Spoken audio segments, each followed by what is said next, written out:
Beginning the broadcast, last week the beef cattle industry was shaken by another disruption.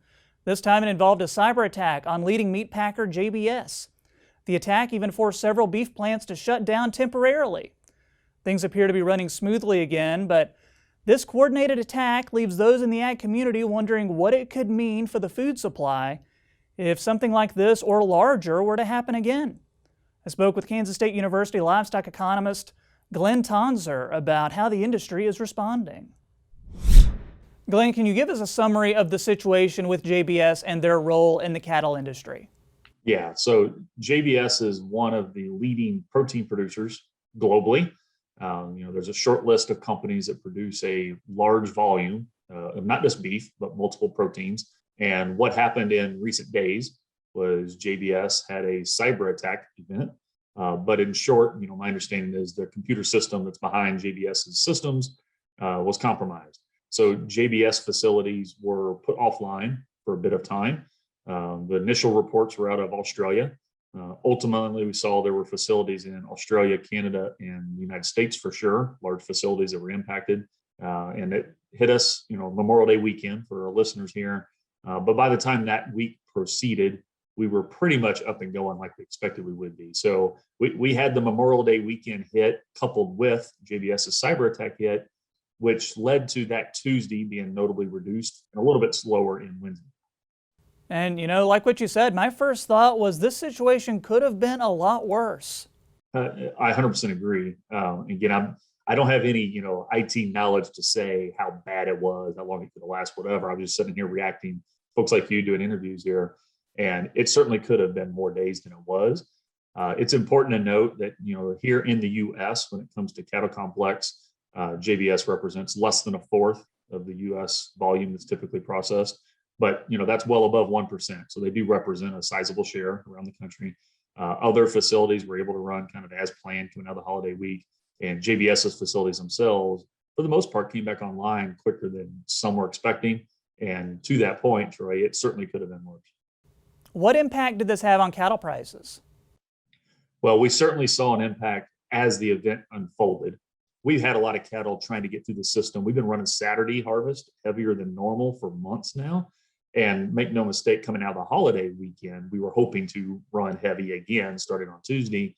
And when the news was that isn't likely to happen, then yes, early Tuesday morning, there was a notable market effect. So if you would take like intraday trade on the futures market for last Tuesday, you would see the market was down strongly. Nearby live cattle contracts were down. The fear there was we didn't know how bad this was, how long it would last, how many plants are impacted and the like. Well, as Tuesday progressed, live cattle prices actually improved. They ended up down about 2% on the day, but not nearly as much as they started. And then we actually ended the week up a little bit for the week as a whole compared to the week before. So was there a market effect? Yes. But you got to look within the day of Tuesday to see the bulk of that. What type of protective measures can be done to keep something like this from happening again? Yeah, so, many larger entities, and again, this is not unique even to the meat space, they'll have backup systems on their computer networks, right? So if your servers go down, we're able to back up and get back up online certain quicker. You can have more firewalls, protections, audits against these kind of things and so forth. Again, that's about the extent of my technical ability to speak. So are those tools out there? Yes. And I think we're going to talk more about them and those investments. And in many ways, they operate like insurance products. I use the example, I have fire insurance on my house. Does anybody like to pay the premium for the insurance on their house? Probably not. But I would love to pay that premium the rest of my life and never claim it, because that means there'll never be a fire on my house, right? So I think we're going to have several discussions like that. But the point is, you're always balancing your input cost with some backup protection, but we can't fully duplicate our costs and just double cost all the time on everything. That is not realistic.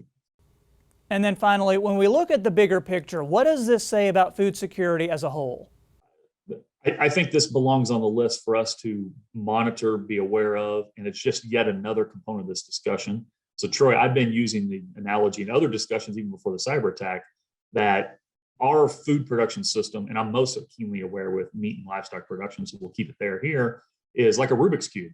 So when you change one thing, you change multiple dimensions. Well, if you try to improve IT and ignore everything else, you're going to become cost prohibitive because you're going to have way too much invested in IT, right? If we try to have lots and lots of geographically distributed and small facilities and ignore all else, Well, we're going to give up economies of scale and become less efficient, have a much more expensive production system. Make no mistake, we need to be monitoring and examining that. But there's a lot of reasons we have the industry the way we do. I hinted at economies of scale there. That should not be lost on folks. That's part of the evolution of the industry over time. There's a lot of good things that come with globally connected networks.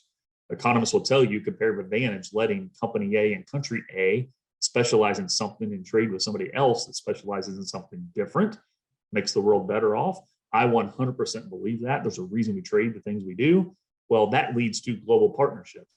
So the term food security can very quickly step away from trade, and I give us caution on doing that.